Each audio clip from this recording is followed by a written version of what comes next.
I would love to know, who is this person? Well, my name is Jorine Karyn.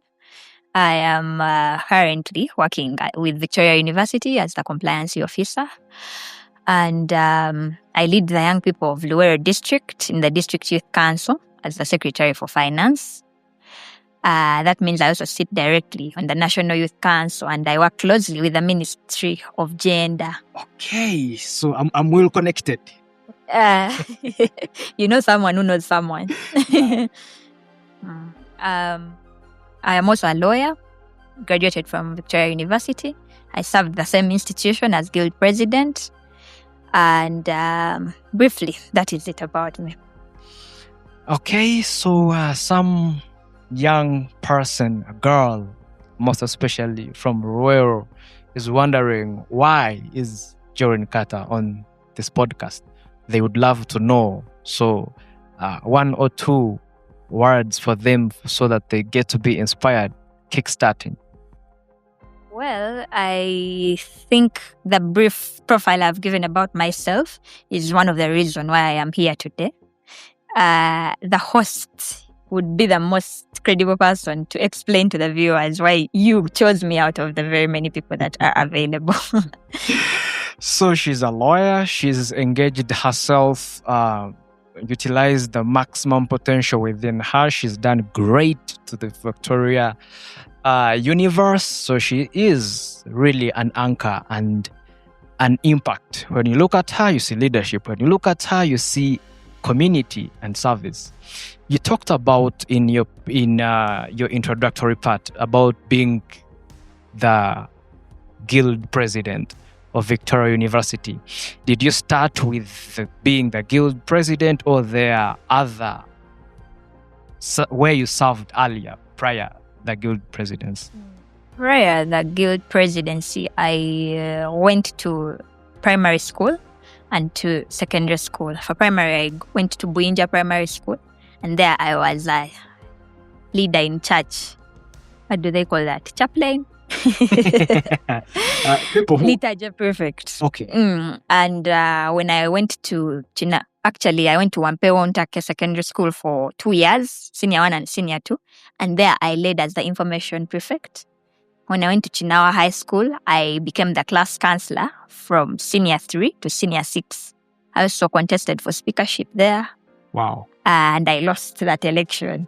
Sorry. It's okay. It was such a great experience that shaped me to now come to university. When I joined university, I began with serving as the interim general secretary of the Law Society.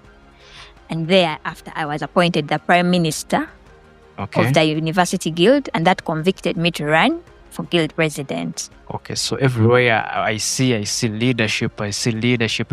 Stretching back from the parents. Is there, most especially the immediate parents, have they been engaged in leadership? Let's say school, national service. Leadership to me is not about titles. I usually tell the people that I come across that you can lead even when you do not have a title. When it comes to my parents, the fact that they are mommy and daddy, they are leading us in that aspect because we are following them. And whatever they are doing, we are emulating. So when it came to church and community, even when they did not hold titles, they influenced. And that is still leadership. Because you see, when we were coming in here, there is a saying outside there. I'm going to show it to you as we move out. It says, if you are leading without followers, you are just taking a walk. Wow. You cannot lead someone.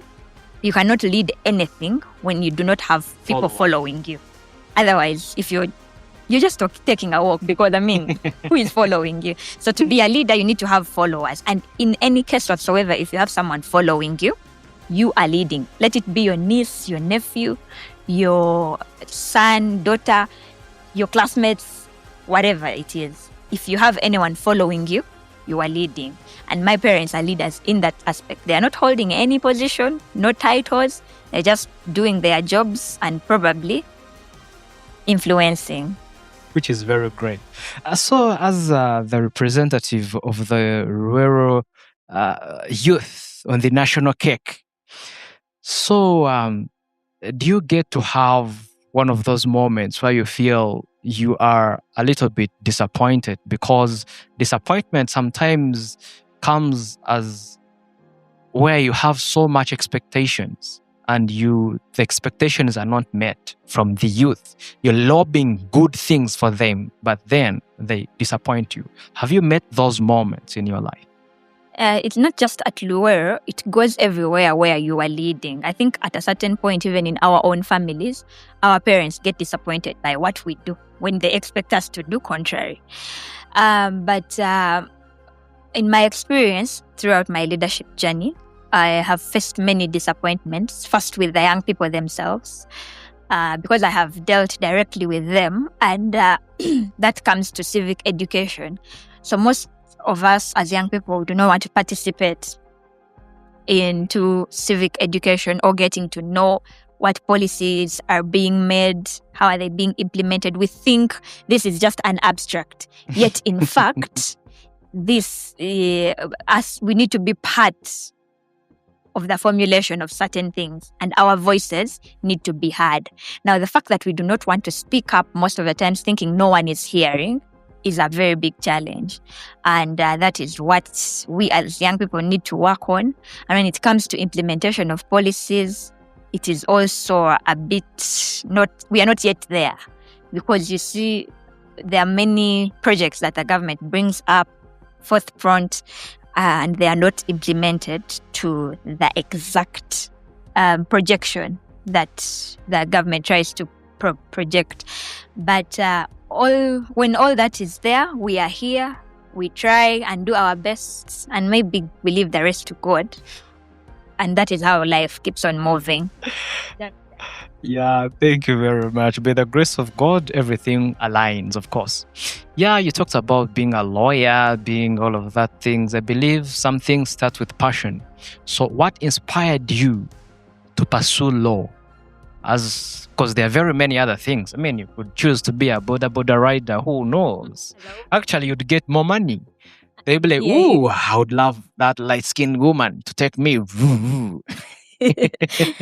Okay, the law for me to pursue the law for me was an inspiration of circumstances before I gained the ambition to actually pursue it. You know, the circumstances around us are usually shaped by the fact that there are so many things happening in the country. For example, we are in the year 2026, and you know how many things have happened in this year. I can't even measure it. So fast. So I was inspired by the fact that how do institutions get to the part where they actually decide to implement such a thing?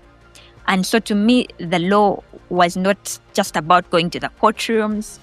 It was more about policy formulation, governance, institutional knowledge, and getting to the drawing board of where everything starts from. Because you see, in this country and in Africa, or even in the world, we do have laws governing us, and that is where we draw reference to how we live our life. So that is what I wanted to know. I wanted to know firsthand, where does everything stem from? And I knew I could get that through pursuing the law. True. Years ago, when I looked at my life, actually, when I got Senior 6 done, I wanted to be an accountant. It's absurd that I'm not an accountant, but I found myself. The vacation taught me passions that I had in the inside of me, but I had not given myself time. But I had to sit myself down, have mentors speak into my life. That's when I realized, I was meant to change people. I was meant to speak and pour into them. That is how I joined social work and social administration. I found myself being an advocate for the voiceless, stepping in for those particular individuals that have lost hope in life.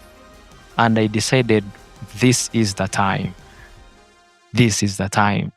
If they are quiet, let's stand in. Let's fill the gap. So I'm really inspired. Wow.